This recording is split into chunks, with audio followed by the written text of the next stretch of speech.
Hey guys, today is my mom's birthday. My go-to party food is japchae. In Korea, people often eat noodles on birthdays to wish for longevity. The noodles used for japchae are called Dangmyeon. They're made from sweet potato starch and they're dried until they're really hard. So the first step is to soften them in water. I'm making enough for about 4 people today, so follow the instructions on your Dangmyeon package. But generally, a bunch just slightly bigger than your usual portion of spaghetti should be fine. Pour in your drinking water. If you drink your tap water, then tap water is fine. Make sure that the noodles are all soaked.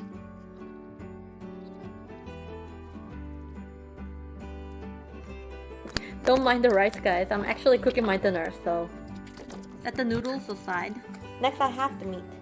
You can use pork or beef, whichever you prefer, but today I'm using Hanwoo, Korean beef, because it's my mom's birthday. And of course, priced Hanwoo has a special meaning. It feels like treating someone you love. In Korea, you can buy beef or pork already cut for japchae.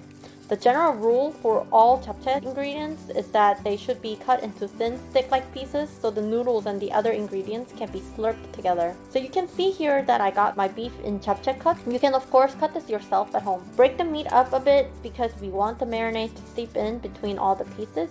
Then put the meat in a zipper bag. I'm making a very simple marinade with sugar, salt, pepper, medium, soy sauce, and sesame oil. I don't use garlic here because garlic burns easily.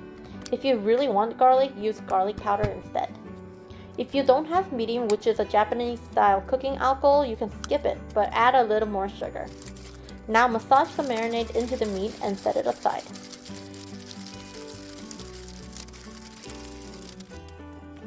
Next, heat up a pan and make jidan, thin egg sheets. No need to stress, these don't need to be paper thin and they don't need to be perfectly yellow either. Break up 2 eggs and put into a hot pan.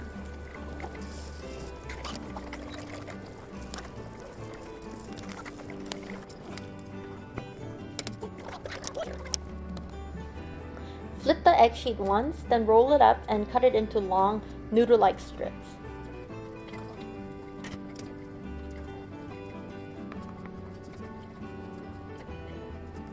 Set it aside. Next are the carrots. Again, noodle size is what we're aiming for, thin sticks. We'll pan fry them later.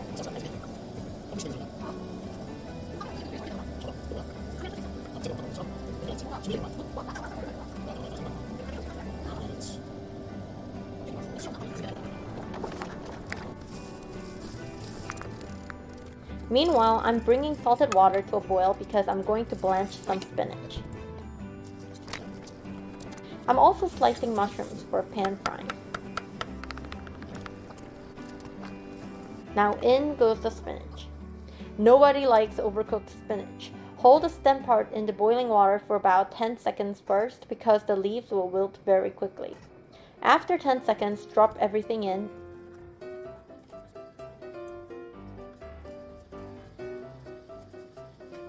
Give it a stir. And after just 10 to 20 more seconds, take it off the heat.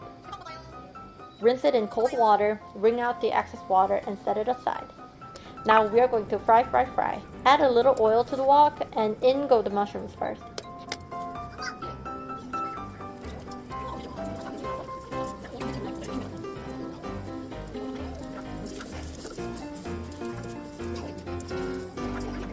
Season them and fry until tender, then set them aside.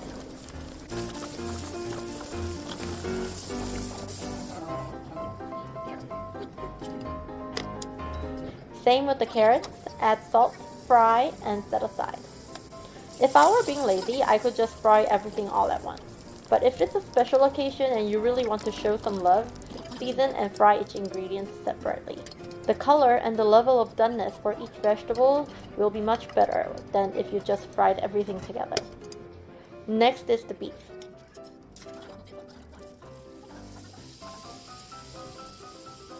Use your chopsticks to gently separate all the pieces so that they brown evenly.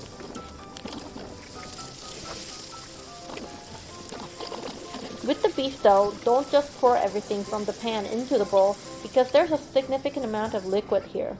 If you pour it all in, the carrots and the mushrooms will absorb the juices and get soggy and lose a bit of their own aroma. So this is what I mean. Don't pour this hot juice into the dish. Instead, we're going to use it to season the otherwise bland Dangmyeon noodles.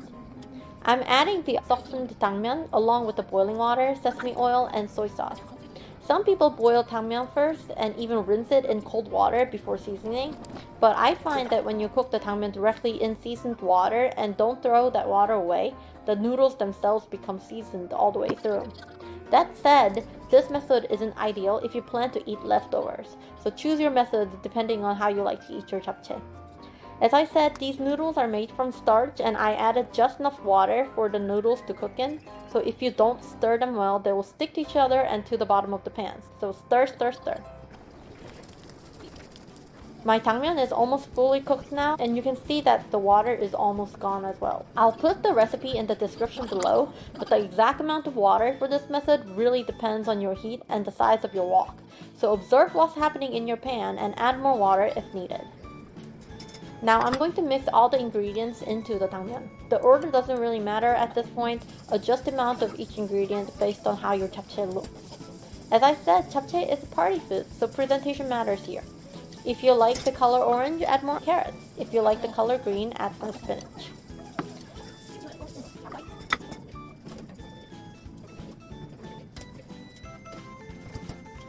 The egg strips go in and the spinach goes in as well.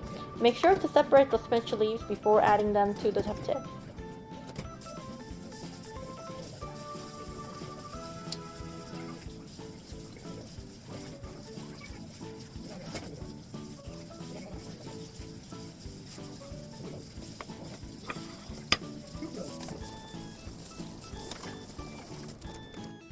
Lastly, this is a bit unusual, but I like to finish with a lot of black pepper. I'm going for black pepper beef vibes.